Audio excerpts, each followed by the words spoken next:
Salut les amis, j'espère que vous portez bien. Installez-vous confortablement. Nous allons faire un tour du côté de la Côte d'Ivoire où, après l'élection présidentielle du 31 octobre dernier, la commission électorale indépendante de la Côte d'Ivoire donne des résultats incohérents qui suscitent l'attention de tout le monde entier.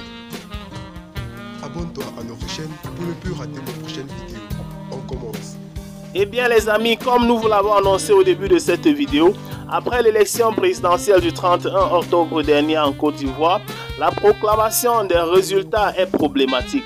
Car lors de la lecture des résultats hier 1er octobre par le porte-parole de la commission électorale indépendante ivoirienne, il a annoncé des chiffres en déphasage.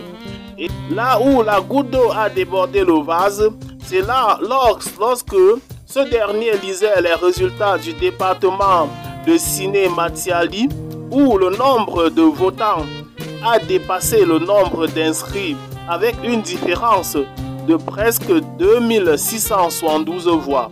Car sur les 26 706 inscrits, il a dit qu'on a eu 29 378 votants, ce qui est hors norme et ne peut jamais être une réalité absolue.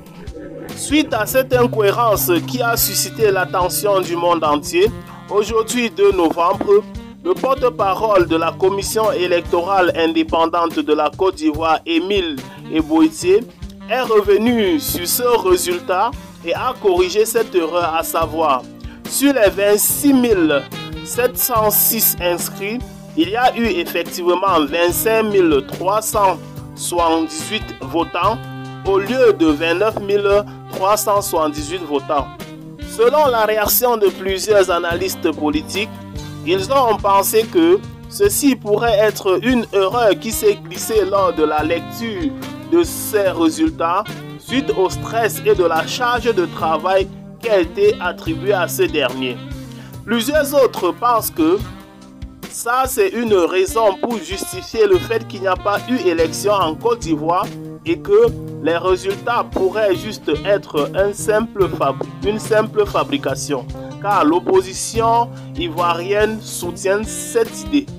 Pour suivre de près cette actualité et ne pas rater nos prochaines vidéos, n'oubliez pas de cliquer sur j'aime et surtout de vous abonner à la chaîne.